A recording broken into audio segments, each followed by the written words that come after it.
So Francis, I'm going to talk to you about politics. When and how did you decide to become political minded? I was political minded since I was 10 years old. Now, Goodness. I used to always follow the political thing.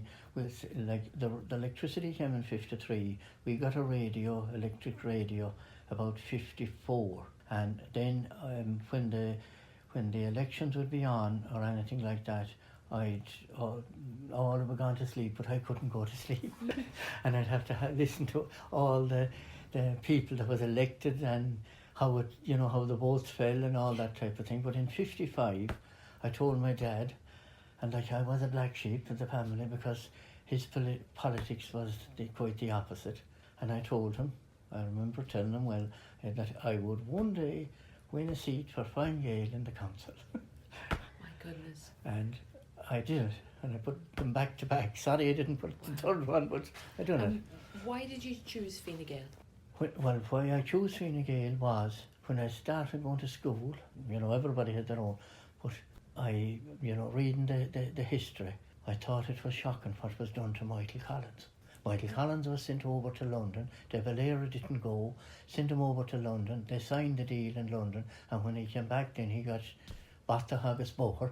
They fell out then, and why didn't he go over and do it? And De Valera was in jail, in London, and I think it was Collins that got him out. I think I heard them saying that they sent a key through a cage of bread or something. They got to jail, that. Yes. But like that was, and that turned me. I could never ever.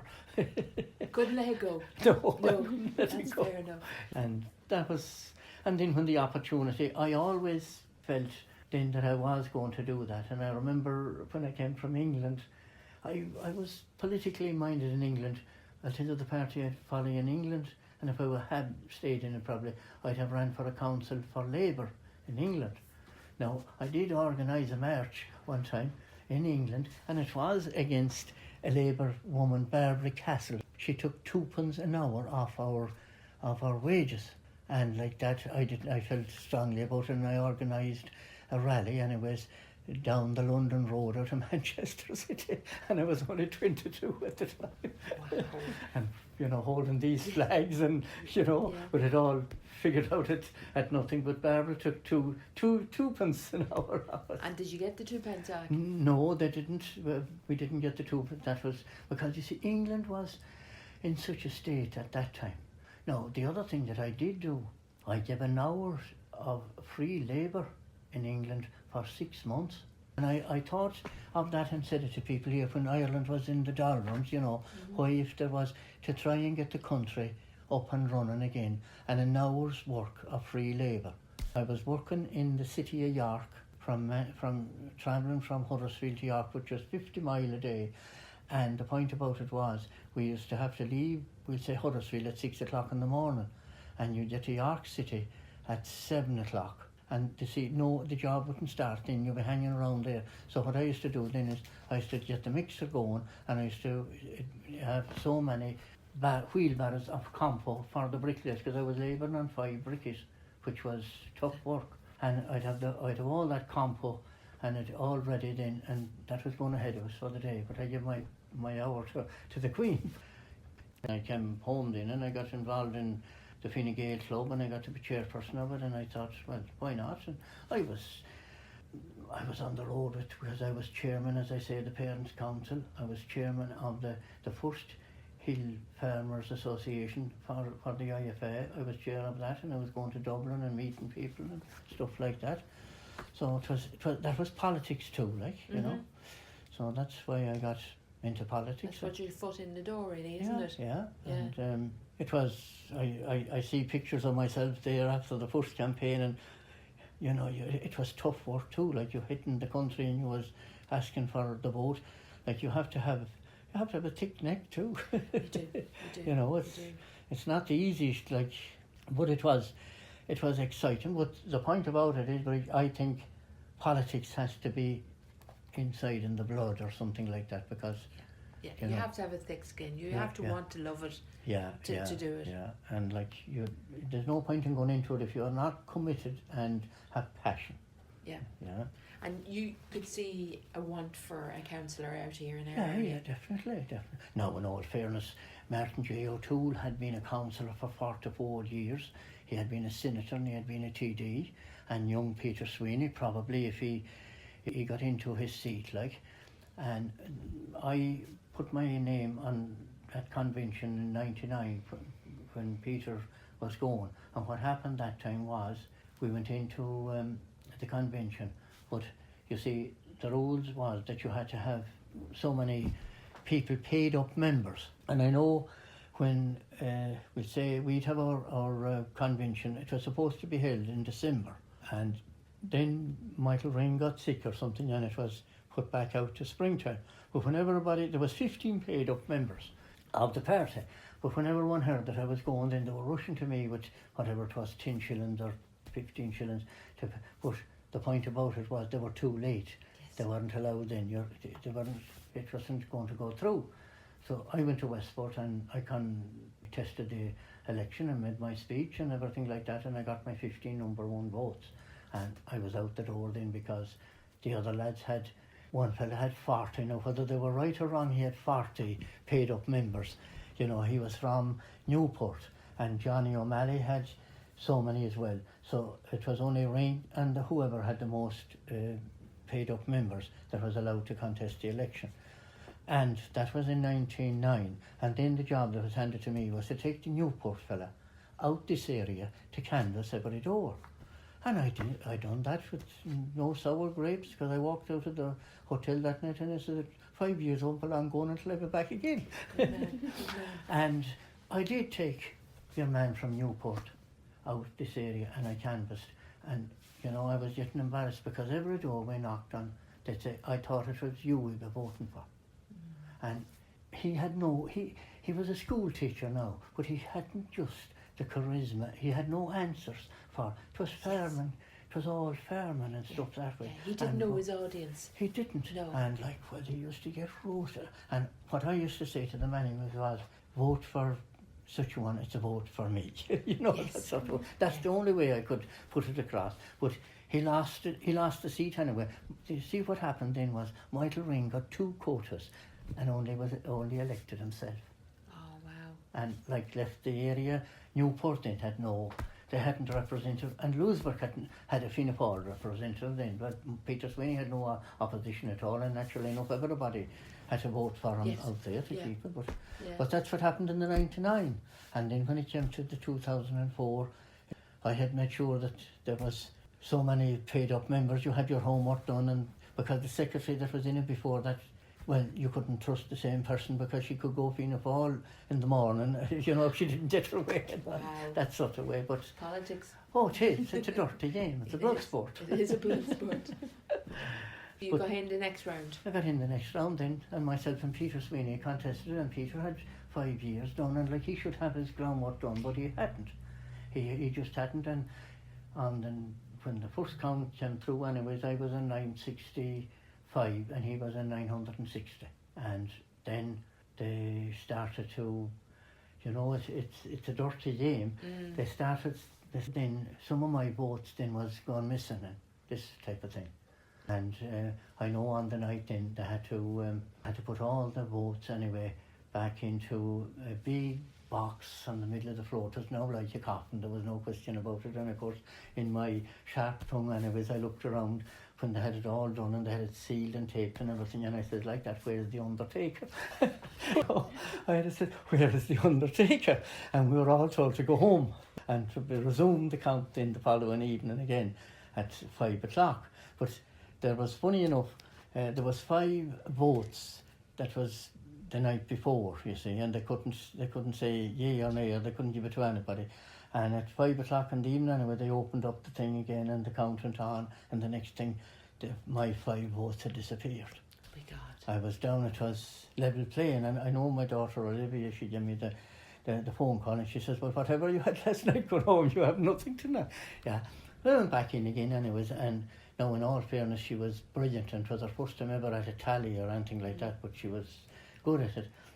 They started the count again, and the next thing anyway, there was a vote of mine within, and Margaret Adams box. There was another one of them gone into Johnny O'Malley's box, and they were roundabout anyway.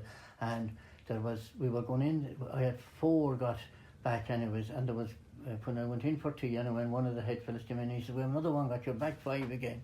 So God. no matter how they done it that night then, and fair play to Martin J. O'Toole, he could see it because he was at it all his life, and he told Peter, he says, you have to go up and concede to him, that he, you know. The point about it was, it was 1 o'clock then, that was on Monday morning. That count was going on all Sunday. People were getting fed up. Jaded. Yeah. And yet, one of the users, they were big into politics. I know they had a brother at TD, and he wanted another recount. And Harry used myself, and Harry was great friends, because I was in the archaeologist thing with him a lot, and I just got annoyed.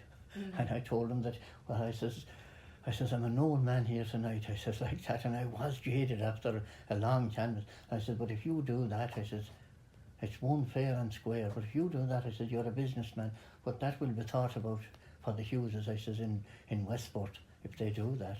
Yeah. And he withdrew his allegations. Enough's enough. Yeah, well, like you had it. Managed to get those 5 votes scattered to the four corners. Opening them, you see. Yeah, it's a dirty business, it's a as you dirty said. business, yeah. And so you were elected then? I was elected for that term in 2004, and I was happy enough then. It was a big step from selling eggs to... Yeah. You stopped by then, you had finished your shop anyway, you were... And I started in the political line, and I was lucky enough then to become... Funny enough then, my election then, like, it's a funny old game, my election then got the power of Mayo County Council. Because you see, we had 17 elected, and there was 31 councillors, and whoever had the majority got the power of the council to run the show. So me winning the seat, because like a seat never had been won for Fine Gael west to Westport until I done it, like in all the years that was there, and we got the power of the council then. So there was 31 votes then, like it was 17 Fine Gaelers then, and the rest they had to. So now whether it is right or wrong, but I suppose it's the same thing. All the jobs then, all the chairs then, you see, are given to whoever has the majority in the council. Oh, okay. Like you have, first of all, a chairman has to be elected, and how they done that then was whoever was, we'll say, the last man that was in the council, we'll say, well, he was got the first option of the chair, and then they had to put us all into hats then. For the other jobs. For the other jobs, and who would get the chairs down the years. Yeah. You see, you had 2004, 5, 6, 7, 8 and 9. Yes. And that's how that happened. And did you get the chair? And I got the chair. The next time, I was made vice chair in 2007 of it. And then when I won my seat in 2009, I was made chair for 2011-12. And that was like, that's a big job to be first citizen of Mayo, you know. You have to go all over the world in and represent your county. The first gig I had I had 1 or 2 gigs. Then how that works is the chairman, then if he isn't fit to, we'll say, attend a function, the vice chair has to step into his shoes and take his role. Mm-hmm. So I think it was 1, 2 that I had to do then for the chairman. And then when it came to my end of it, well, you know, like I had to leave here one day, and I don't think I hadn't yet, but they couldn't yet. Everybody was gone out the country somewhere, and the Etna ship was docking in Dublin, and the county manager was abroad. They were all in some position somewhere, and he's Neil Sheridan. He'd be into that type of thing, you know, representing the county. And the county manager says, ring Austin Francis. He says he's probably the only man that'll do the job to represent the county. And I hadn't the chain, but they had to get the chain and put it on me on the Elliot.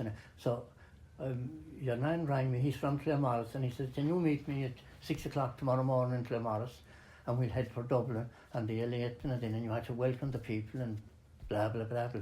Wow. So that was one function as vice chair. And then when I had to go, we'll say, when I become chair, well, my first gig was to the town of Tartu. Really? Yeah, and that was a European musical festival that was taking place there. That's in Estonia. Estonia, Yeah, the town of Tartu, a lovely town, now surely to God. Wow, And wow. I had to go there. And why a councillor from County Mayo? Well, Why Mayo? Yeah, well, you see, there was a group of youngsters in the musical end of it that was going there. Ah, okay. And I was sent along with them to represent them. I had to bring a couple of Foxford rugs then and present them to the hierarchy that's in Tartu. Absolutely. I never seen more when I went in there, you know. There was television cameras all closing around you, and you were presenting Foxford rugs to these fellas. They didn't know where Foxford was anymore. But this is politics, you know. And did you enjoy that? Oh, well, naturally, you had to enjoy it. And were you on your own, or were you allowed to bring You see, the county manager was along with you, and a group of people from the county as well. That was it. Yeah. And you had to go there and do that. We had, in all fairness, it was a few great days, and it was in the month of July, it was, because the last days of June, but the weather was scorching. Like, you had different functions, like it was a big festival that was on, you know, on the street, and they had a bandstand there, and all bands from all over Europe was playing there. And we danced in the rain, jives and waltzes and what have you in the town of Tartu. Brilliant. And we went to Mass. We had to walk. I never forget it. We had to walk miles to go to Mass on a Sunday. This Sunday we were in it. And the Mass was said in Russian.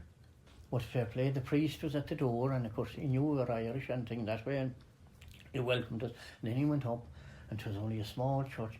Sure, I thought he must be an hour and a half preaching. He was no 3-minute job anyways. But fair play to him, he had the book. You know how they do, we'll say, he was in Russian now, but they had the books there that translated for us, and you could follow it. And when we went up to communion then, he said, the body of Christ, that you understood it and all. That was very well done. Very well done. Very well done. But them places, they were awful poor. They had only got independence a few years before that. Yes. Well, to see the fine brick houses and villages that was shelled to bits with the war and all the people's names that was up there, bit like what's going on in Ukraine today. Yeah. But we had that was the first gig I had to represent the county with.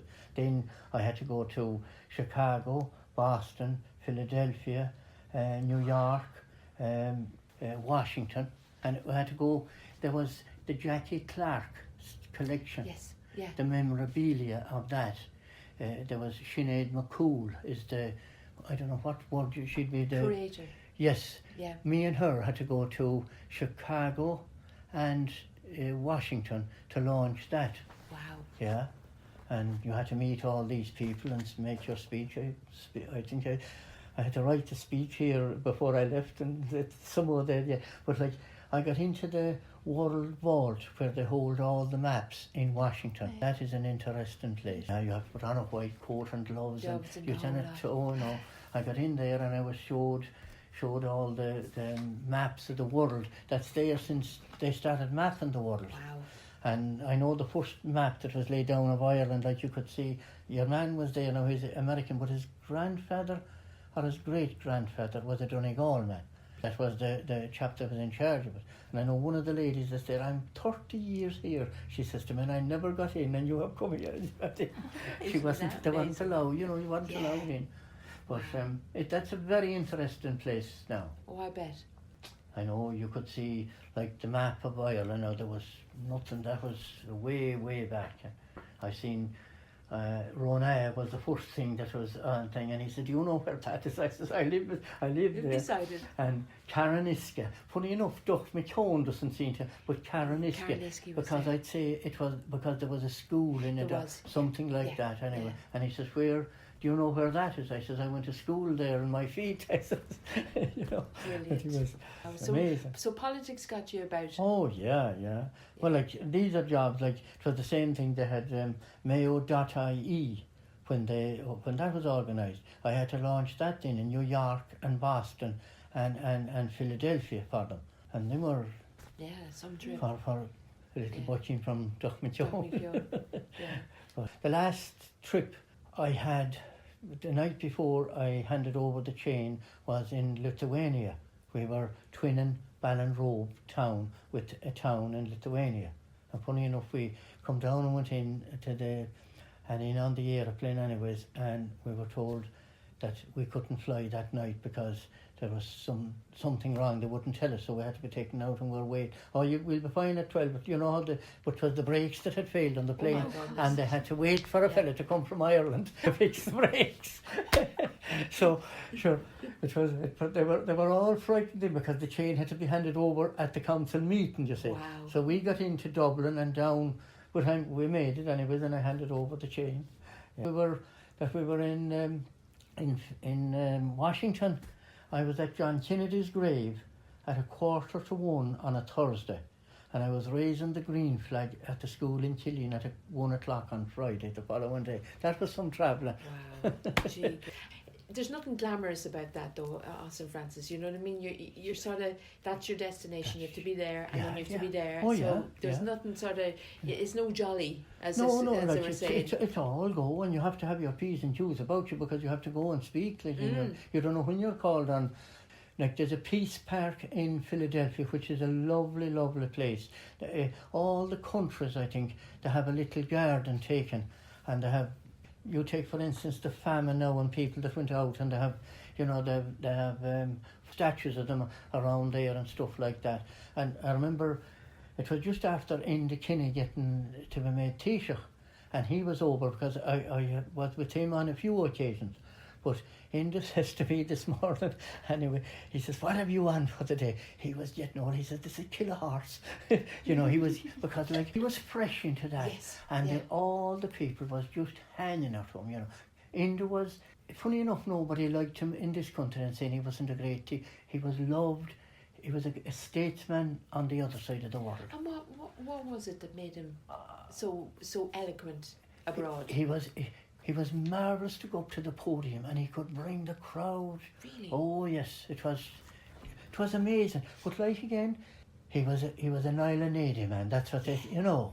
And like the politics again. The knife was in the back because he was the West of Ireland man too. West of the Shannon. West of the Shannon too. Yeah. But like abroad, he was a statesman, and he could bring the crowd. But I suppose in America, they're very relatable to the West of Ireland, aren't they? They are, of course, Because, let's face it, the ancestry left from immigration here. Yeah. Now, I remember going into the Peace Park, and I says to Peter Hines, I said, like that, have I to speak here? And no, you haven't. Nothing was written or anything, because somebody'd always have to have something, And this fellow went up and he made a great speech, anyways. And the next thing, and I now call on, how they'll have the PR fella, and I now call on the chairman of Mayo County Council to, well, look at. The ground could have eaten you up. And I had to walk over to the mic, and but the first thing that I done nearly anywhere, and I was told it was wonderful to speak in Irish. And I used to always say when I go, Fáilte Rómh go léir, where the Irish or wherever you was, and stuff like that.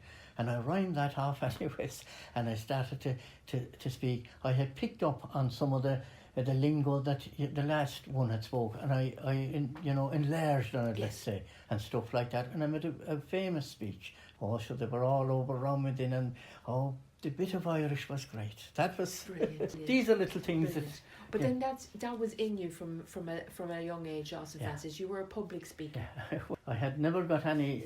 I talked enough around the shop door. But that's the thing. When you were a shopkeeper, that got you out there speaking, and now politics was about selling. Well, of course it is. About selling. But that was, and we'll say the parades in New York and the Mayo Men's Association. You had to go there, and then there is Cleveland, where you have the Acklet people, and they have a big celebration in October, and that's celebrated by the mayor. You had to go and address that crowd. The night before, we'll say St. Patrick's Day, we'd fly into New York, and there'd be a big dinner then for everybody. You'd have maybe 500 or 600 people at that dinner. So you had to go up then and you had to give your speech and address them 500 or 600 people, which was... Did you know this before you got into it, Austin Francis? Did you know that this was what was going to happen? No, I hadn't been versed in any of that, like, but you learned it as you went, Off the cuff, as they say. Yeah. And then, as I was saying at the start, there was one time where it must be a chairman that went up, but he started speeching. And like, you know, in America, dinner is at 7 o'clock. It's not in Louisburgh that it'll be 8. The bells start ringing and you're all ushered in there and the dinner starts. And then there's a speech then with say, while the soup is going on and everything like that. But this fellow went up anyway and he started speeching and they had to go up and take the mic off him. He went, and then you see, when it was my time then the next year to do that, and then you have to go on radio. There's a fella there that does an interview on radio with you the day before that happens, and he says to me, and I had heard the crack going on about this fella and the mic being taken off, and he says to me, Austin, he says, I hope now you won't be, I says, sure, 2 hours will do me. You know, I thought this is, but I just go up and I had all my little speech and my few words that I wanted, I had them done in 3 minutes. I got the mighty clap. Everybody was what it's all about. Like. Yeah. Did you find that your work as a councillor was sort of taken away from people here on the ground? Like you're talking there over the last few minutes there of all the places you had to go, you had to go. Yeah. What was wrong with keeping a councillor doing the work in his area? Yeah. Well, the point about it was the blessing of the mobile phone. Yeah. And anybody that wanted, my mobile phone was on 24 hours. And I had that there. And anything, when I got a phone call, I could get back to Mayo County Council and say, this is what I've been asked to do. I kept that into it. Even when I was in hospital, I had my mobile phone beside me on the thing. And I was once in hospital and people was ringing me and I just ring the council or ring whoever and everything was done. People don't see this, Austin Francis. Like a normal person looking in, they'll just see, they're going away for St. Patrick's Day. They've gone here, they've gone there. They haven't done. There's a hole here. There's a lighthouse here. You know, no one knows that you are at the end of the phone. At the end of the phone, and like that's what the mobile phone was a gift for, because you could. Like you never let anything.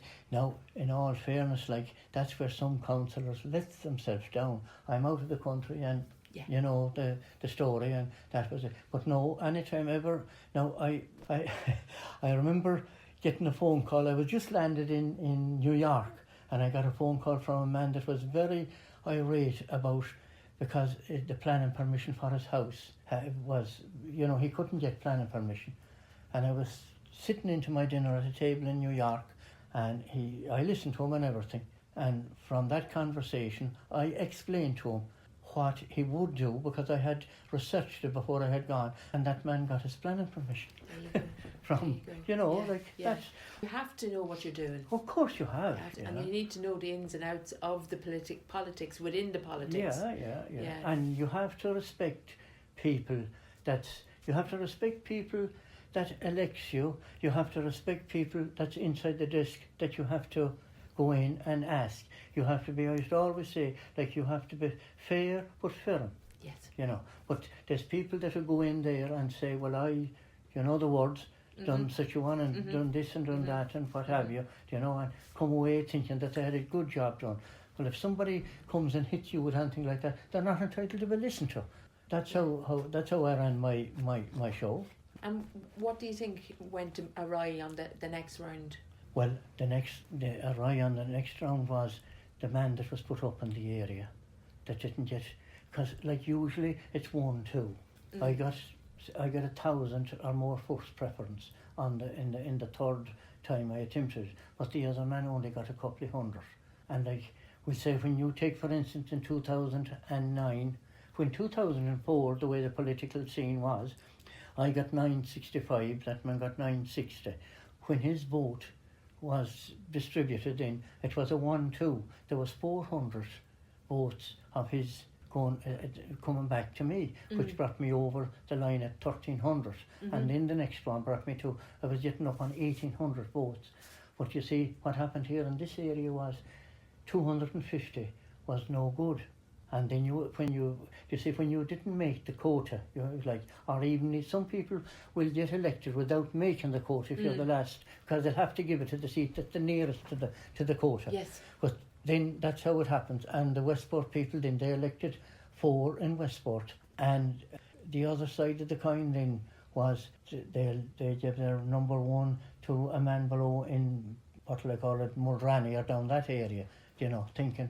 Now, what I was listening to in the 2014, because I had more even delivered to the Louisburgh area in from 9 to 14, because first of all, people doesn't realise when you get elected, we'll say, which I think is wrong, you get elected in the month of June. The allocations for money is all we made in December.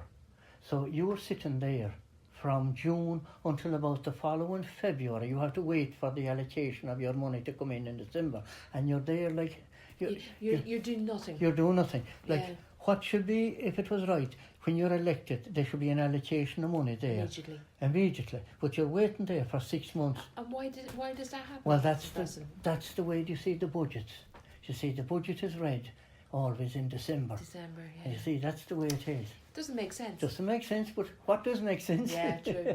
But you're only 4.5 years. We'll say the first time, you know. Then the next time, you see, you have your budget already secured, and you can know where you're going to put your money. Yeah. But the 2014 election, after I delivered the bridge in Louisburgh there, which was huge, and I delivered playgrounds around about and stuff like that. Yeah. But people were saying, like, sure, you're as popular as you don't need my vote. Yeah. You know, and they gave the vote to the Mulranny man, and he never delivered anything in Louisburgh after. Yeah. You see, this is the thing, when you wouldn't. You know, politics is a sort of selfish game as well. You deliver for your audience. Yeah. And so he would deliver for his audience. Yeah. But he didn't deliver. Like, then you see, the other thing is, which people doesn't realise, there was 8 seats, 4 in Westport and 4 in Belmullet electoral area. And then, with the wisdom of the fellows that drew up the constituency, they took 7 seats and were the only constituent in the area that lost a seat. So there was 7 seats then in the area, and 3 was for Westport and 4 was for Belmullet. The population, they go on so there was 3 seats to be won then, which was very hard to, but like, if that man didn't get his vote in the way, like, I lost that seat in by 62 votes, and he took 29 in Killeen and 38 out of the vote in Louisburgh, and it left no councillor in Louisburgh, and like, that's a big mistake. And I don't care about who's in politics, because it's Fianna Fáil. An area needs representation. If you're, as our Lord says, if you're not at the table, you cannot have supper. It's a young person's game now, isn't it? It is. You know, and no disrespect to yourself, but people want young people. People want to see a young person. Of course. And then the point about it is, you have this laptop job and you have technology. You have to be, you know, au fait with all that. Like, you have to be. Now, in all fairness, I have learned how to email and do all that sort of stuff and answer phones and be on the ball, like. But it is a young person's game. And will you continue to be a Fine Gael member? I will. I'm paid up member, but it wasn't a Fine Gael Fianna Fáil. If Fianna Fáil man or anybody come up to me and asked me to do something for them, if that could have possibly done, it was done. That's the type of guy I was. I never went into politics to be. You were more an independent. Yeah, I wanted everybody to have, you know, the loaf, not the crust, you know, that type of way. Because I remember when I was out canvassing the first time ever, I asked a chap and he started laughing at me. I knew that he was what we'd call black Fianna Fáil and everything, and he was more or less skitting at me, you know. Where was I going anyway, and everything like that. I said, that's fair enough, and bid him good day and everything like that. He was the first man when I got elected that came back to me that was in trouble, where he had houses built and the flood was going in their front door, and I think it was the first job I done to put gullets to take the water away from. There you go. So that's the type of but that's politics, and it's sad to think that the people just didn't see that end of it and keep whether it was me or Maxwell or whoever, would keep a man in the place. Yeah, it is. And then that's the hard bit. It's very blinkered, politics. Yeah. And I think the young people got very jaded with it. They would, yeah. And I think that's what you need. You need a new, fresh blood come in. Of course. How would you think that a new person, a younger person, would get on with the older members that are still going to be there in the council? Yeah, well, I have a funny feeling that a young, educated person can bring that across the line, because if they don't, they shouldn't be there, but they will. A young, educated person will bring that over the line, because they'll have the charisma and they'll have the know-how to get around that one. Would they get the respect? They will. I mean, they might be, Take a while. Yes, and there's a bad apple in every barrel, that type of way. There'll be some ones that God Almighty wouldn't change anyway, Yeah. But a young, educated person will be fit to bring that with them. And if they don't, they shouldn't be there, because it's something that you have to be a people's person too, It's daunting. Yeah. Yeah. And do you think a female councillor would work? Oh yes, because we're in the era that, like, yourself, gender balance, it's every day. And the only sad part about it, that why there isn't more women going into politics. I know that women has a different line. We say if they're a married person, if they have a family, it's ní féidir leis an gobadan. You cannot touch in two strands, they say. Like, but if you have that passion, you'll be fit to bring the whole. As I say, you'll be like a pothooks. You'll bring both sides with you. Brilliant. I can see you. The passion is still there, Austin Francis. Still.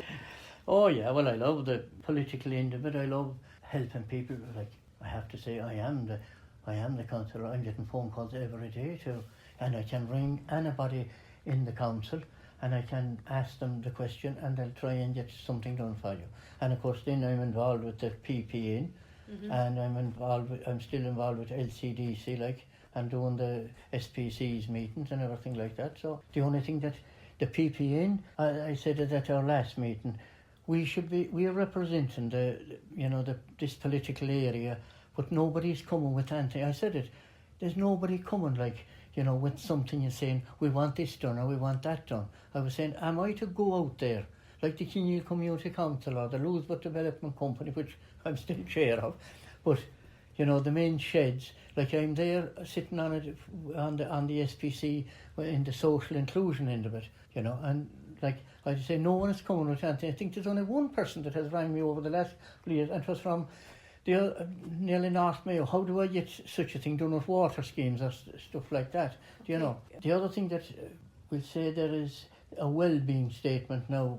This is something that the PPN is into as well, and a lot of people think that it's about your health. Well, it isn't. It's about getting stuff done in the area. Yes. But it was there because we had all the Zoom meetings. Yes. And we sat on them. I go upstairs and I get on them and listen to them and ask questions. But there's a lady comes up from Cork, and they were to have a meeting below in Belmullet, but the people from, we'll say, Westport to Belmullet. And I did crow up and I says, I don't think it's fair. I says, why have we from Louisburgh, I says, all the way to go down to Belmullet? How is it we cannot have something in Westport? I said, do you realise the area? He says, where I come from, you have Clare Island in a stock, you have Ahagaur, out to Lena. And of course the lady didn't realise it, but at our last meeting, and she says, I ratified that. She says, I told the lady in Cork that they'll have to have one in Westport. Yeah. You imagine now, I'm asking, well, me, it's a long way down, but ask you as a representative to drive down to Belmullet, do you know? Yeah. And sit there and mightn't be even listened to.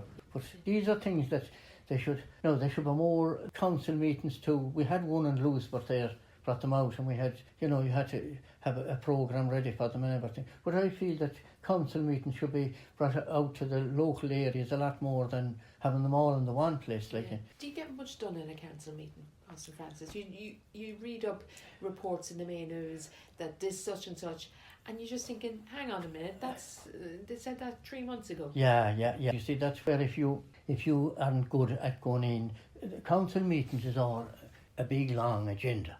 Like, I chair them for 12 months. Yeah. There's agenda for this, agenda for that. In my view, it's a talking shop. It's a snooze fest. Yeah, it's a talking shop, and this, and somebody will jump up then, and you'll get 3 minutes to talk, but they'll jump up and you might take 6 minutes. But what a councillor should be good at is going in to the irrelevant offices and saying, I want this done in my area, and And the other thing is about, we'll say, when you get a budget, like there's notice of motion money, that time 38,000. There was special allocation, maybe 30,000. There was LIS funding, could be 80,000, it could be 150,000. And the first year that I was in it, there was social and economic fund, which each councillor got. There was, I'd say, 200,000. But that came from where the tip at Darnumara earned so much money from taking stuff from Sligo. Yes. And they had to give out to each councillor then so much of that money. You take, for instance, now 90,000 of that went into doing the street in Louisburgh that time. Now, and in all fairness, I've said it at every meeting I sit down to, the county manager, I brought him out to Louisburgh, sat him down at a table along with Director of Services and pointed out work that had to be done. And right before we left that table, there was 90,000 ring-fenced to improve. You remember when they took the camera up the street and all that type of thing was done. Concrete footpaths, there's a few of them that's still to be done, but that was spent there. The other thing then that was ring-fenced that time, there was 35,000. I got it ring-fenced to put the playground down in Benown. Myself and Martin Keating had some job to put that playground there. We sat, and he had no family at all, married man, no family. We sat with 7 or 8 mothers. I brought them together and sat them down. They all wanted a playground, but they didn't want it there. So, that's what you're up against, too. Yeah. Yeah. It wasn't suitable there. Everybody wanted a playground, but not in that place. Yeah. And you see, they didn't realise that place was, when the building was done, that piece of ground was left there like as a green area. And why leave it there growing rushes? That was my argument. Exactly. Yeah. And I thought it was pretty central enough to the town itself. Yeah. Yeah. And as it turns out, it's perfect. Yeah, and what I heard the last day now, you see, there has to be an inspection on them playgrounds every so often. And there's something missing in the maybe a gate or something. Nobody can use that now because it's not passed. Wow. And like it's there waiting, and with the crack that went on with the Greenway and all the auditing that's done, you see Mayo County Council are a bit just thrown aback, with that. But that's how that playground got to be there, And then the playground in Killeen, that time when they wanted to get it going, like I got sat down with 7 or 8 mothers, and I says, we'll get a ticket going at €20. Was it €20 or £20? I cannot remember. And we'll sell it because there was a need for 25,000 first, and the place had to be bought for 40,000 at the time, and we got the 25,000 done with the ticket collection that time, and I got 25,000. I twisted Peter Hines' arm and got 25,000 out of the council, and I got 75,000 because I sat on the leaderboard. So that was how You see, this is the thing. People don't see that, Austin Francis. They see you as a councillor. You don't see that you're on chairman of every board that there is in the area. And that's what dirties politics. People don't see the positives, they see the negatives. Yeah, and they might, and then you see the other side of the coin, well, sure, that fella, he's on a good salary and all that sort of crack, But that's how that playground came there in the Killeen area. Same way with the 2 car parks that was done behind. I had to bring people in and air my point for both of them car parks to be put in place there, and they did cost a ball of money, but the council, you have to talk to the right people and get things up and running. That's why a councillor is badly needed. There is pitfalls, but it was a learning curve for me. But the only thing that I had been, as I say, I didn't go into the council because I was there sitting on committees, and I chaired, you take for instance, I went out to Brussels. I wasn't a councillor at all. And I chaired 4 meetings there with 4 guys and aired my case and stuff like that. You can't go into something without educating yourself. You need to know what you're talking about. Of course, naturally, No. the only thing that I didn't, like, I only got 6 years in a national school, like, I have no secondary education. You've got a lifetime of experience, Austin Francis. If I had, I'd probably be dangerous to give me education. Brilliant. Yeah. But it's lovely to see that you still have the passion. Oh, yeah. The passion is still there. Sure, I'd run in the morning if I was young enough. No regrets. I have no regrets, and as I said to fella the last year, I'm not, like, I won 2 elections and I lost 2 elections, and I'm not bitter, and it never dawns. I mean, I can go over and in and look at my picture hanging on the wall there with my chain on me, and like, it doesn't, and you'd have no business being bitter about things, because you go into those things either to jump the fence, or somebody's going to do it better, and that's the way it has to be. Because if you have to live with resentment and bitter, well, you was as well off anywhere, you know. No, and like, you should be there, able to help people to the best. But it's a great, for anybody that loves it and a passion for it, it's a great life, and you know. Like, so it's a credit to you, Austin Francis. From the day I've met you, you've been no end of help for everything. Well, I'm that type of a guy, and I was that way. It's like, as I say, even beyond in England, everybody, anywhere I went, you have to do this, you have to lock up, you have to be head and tail of everything. I was just looking at a building there the last day, and I was saying it was Woolworths that were after building, and like, I done 5 nights. I had the full, the master key of that building for 5 nights in my pocket. I looked after it, and I was only 22 years old. Yeah. Wow. Bought my own lodging house. I was a landlord at 22. Wow. I bought the house that I was only 22 when I took over. So no wonder you came back and started being a shopkeeper, a politician. That was very interesting, because like, I was the youngest of the gang that was in the house, and the landlord just imagine, I was gone to bed, and he walks into the room to me and he says, "Would you buy the house off me?" He wanted to get home to Ireland with his wife and kid. And that time, that was 1967, this month 67, and there was no money with anybody, no house being sold or anything, and he was stuck. There was a mortgage on it, and he was stuck with it there, and he says to me, "Would you buy the house off me, lock, stock and barrel?" And I asked him how much he want for it, and he asked me 1,500, and before he left the room I had bought it 1,200 of them. So I went to bed, the lodger, and got up the landlord. Fair play. So that was interesting then to run that. Absolutely. That was a see, it's all in education. It's a grounding for where you are today.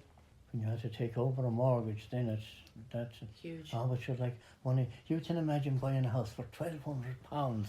But it was huge, there was. Oh yeah, well, we were on 4 and 6 pence. Would you remember that? No. That was before my time. Yeah, 4 and 6 pence per hour we worked for in the buildings that time. Yeah, you worked a full 9.5 hour day from 8 o'clock until 6 in the evening was the start, and you got £2.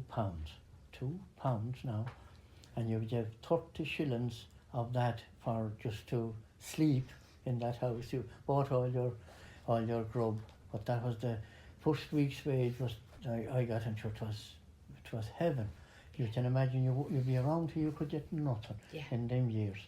Like, there was no. I remember cycling into town when the vocational school was to be built in Louisburgh, and there was McCormick's from Castlebar. I was probably about 18, I think around 18. Cycled into town, waited all day within. The contractor didn't turn up, and I came away home again, had no. And then we'd say you might get £1 to earn here and £1 there and stuff like that. And 13 pounds, 3 shillings and 3 pence. I never. That's my first wage in England. You were made. Oh, you was. Like, you have, as I say, you have 30 shillings to the landlady, but you fed yourself then and everything like that, and you had to go dancing then 1 or 2 nights a week. So it was 10 shillings to get into a dance in England at the time. My brother and his cousin, they ran coaches from Halifax to Huddersfield into Leeds, and when they gave that up, I took that job over, and I did that on a Saturday and a Sunday night, and I used to do the door and the Shamrock in Leeds then, and I used to do the cloakrooms men's and women's cloakrooms, but you got into the dance for nothing for doing all that. Wow. Yeah, but it was very educational. Like you had 45 people on a coach, and you collected their money and stuff like that, and kept law and order. Fair play to you, St. Francis. But them other days. And